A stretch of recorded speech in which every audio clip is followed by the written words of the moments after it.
When I look at Africa, many questions come to mind. Many times I ask myself, what would happen if Mwalimu were to rise up and see what is happening? Many times I ask myself, what would happen if Kwame Nkrumah and Patrice Emery Lumumba were to rise up and see what is happening? Because what they would be confronted with is an Africa where the Democratic Republic of Congo is unsettled. There is a war going on there, but it is not on the front pages of our newspapers because we don't even control our newspapers and the media. As I speak to you, the Central African Republic is at war, but we talk of it only mutedly. As I speak to you now, in South Sudan, the youngest nation in Africa, the Nuer have risen against the Dinka. As I speak to you now, Eritrea is unsettled. As I speak to you now, there is an ease in Egypt as there is an ease in Libya. In Niger, it is no better. In Senegal, in the Casamance, is no better. In Somalia, is no better. Africa is at war with herself. This is what they would be confronted with. They would be confronted with an Africa which statisticians and romantic economists say is growing, but which in truth is stagnated. That is the Africa that they would be confronted with. They would be confronted with an African which, as Professor Mlama intimated in our presentation here, is an African which is suffering from schizophrenia. He does not know herself. They would be confronted with an African whose young men and women have no interest and low love for their continent. They would be confronted with an Africa where young men and young women are constantly humiliated at the embassies of European countries and at the United States of America as they seek the almighty green card. They would be confronted with an Africa where young men and women from Niger, Nigeria, Senegal, Mali, and Mauritania drown in the Mediterranean as they seek to be enslaved in Europe.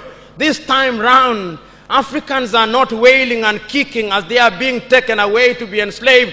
They are being seen wailing and kicking as they seek to be enslaved in Europe and America.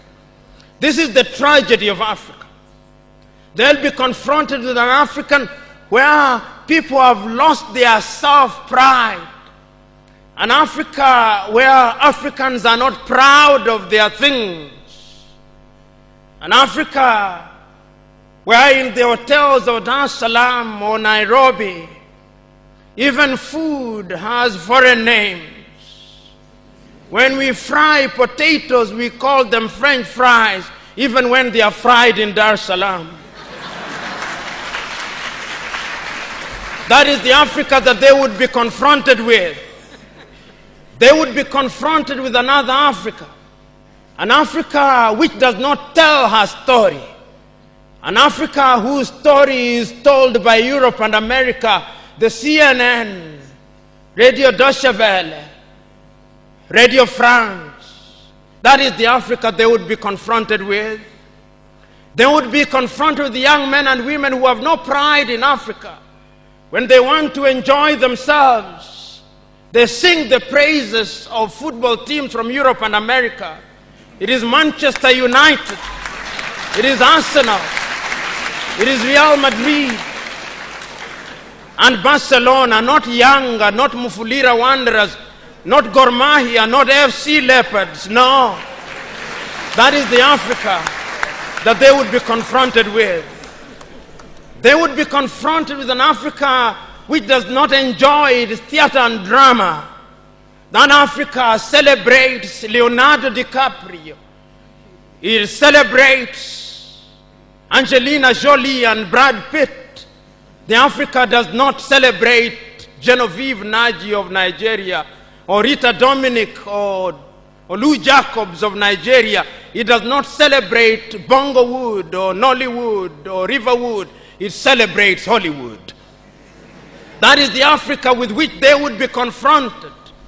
They would be confronted with African women whose greatest source of joy is cheap grade B Mexican soap opera, La Patrona, La Mujer de mi Vida, The Rich Also Cry. Why must we remind ourselves of these realities? Because throughout the ages, the battle has always been the battle of the mind. And if your mind is conquered, then you are going nowhere. And that is why in the ages of enlightenment in Europe, the great René Descartes said, cogito ergo sum, I think, therefore I am. And therefore, if Africans are to begin to make a contribution in their affairs, Africans must begin to think. But the question is, are we thinking? We have universities in their numbers. Tanzania has universities including Dar es Salaam. Nairobi has universities, as indeed Kampala, as indeed South Africa, Johannesburg. We have all these universities. We have engineers. But our roads are not being made by Tanzanian civil engineers. It is the Chinese who are present in this assembly who are making our roads.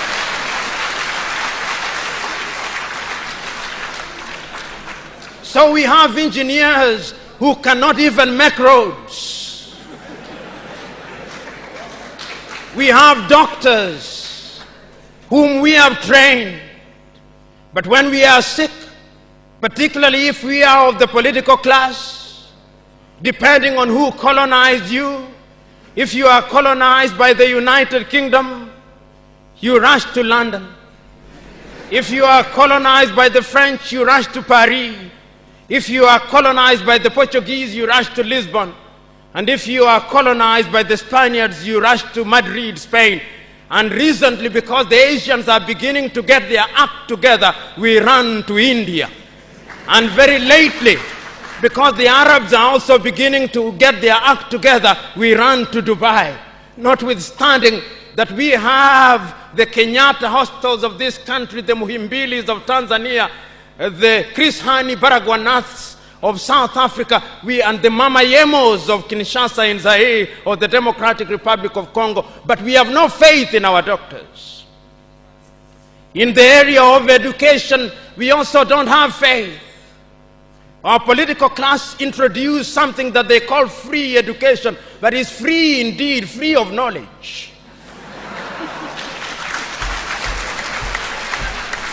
Because they are so suspicious of those institutions that the typical African politician would not dare take their children to those schools.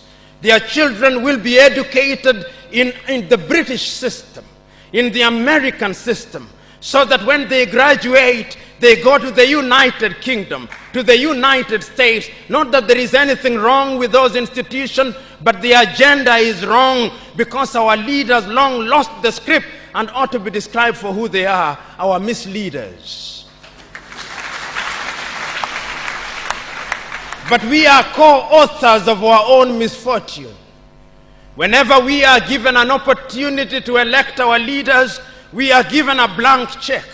And if you permit me a little latitude, and if you give me a blank check, and you allow me to analogize, and you say that I'm given the blank check to buy a Mercedes Benz, what we do is that when we are called upon, having been so empowered, we buy what one calls a tuk-tuk from India and expect it to behave like a Mercedes Benz.